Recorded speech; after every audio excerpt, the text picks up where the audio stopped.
2025-26 অর্থ বছরের উন্নয়ন বাজেটে সরকারের লক্ষ্য অপচয় ঠেকানো। এই লক্ষ্যে 10টি মেগা প্রকল্পের মধ্যে 8টির বরাদ্দ কমিয়ে আনছে পরিকল্পনা কমিশন।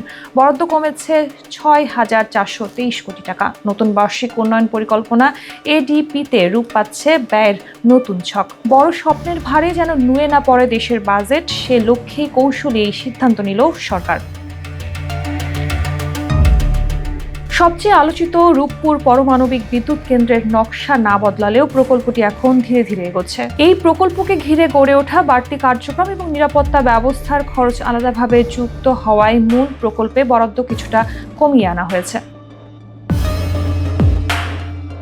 সবচেয়ে বড় কাটছাঁট হয়েছে মাতারবাড়ি বিদ্যুৎ প্রকল্পে, কমানো হয়েছে 5,902 কোটি টাকা।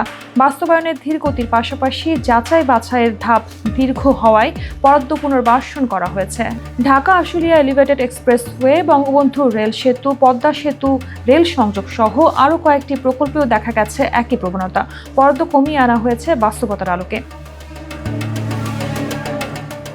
ব্যতিক্রম মেট্রো রেল লাইন 1 এবং লাইন 5, যেখানে কাজের গতি ও চাহিদার গুরুত্ব বিবেচনায় বরাদ্দ বাড়ানো হয়েছে। এতে রাজধানীর পরিবহন ব্যবস্থার নতুন গতি সঞ্চার হবে বলেই আশাবাদ সংশ্লিষ্ট মহলে। পরিকল্পনা উপদেষ্টা ডক্টর ওয়াহিদ উদ্দিন মাহমুদের মতে, প্রকল্প বাস্তবায়নের সমস্যা না করেই অপচয় রোধ করা সম্ভব। কৌশলগত এই বরাদ্দ কমানোই ভবিষ্যতের জন্য ইতিবাচক বার্তা দিতে পারে যদি কাজ হয় সঠিক পরিকল্পনায়।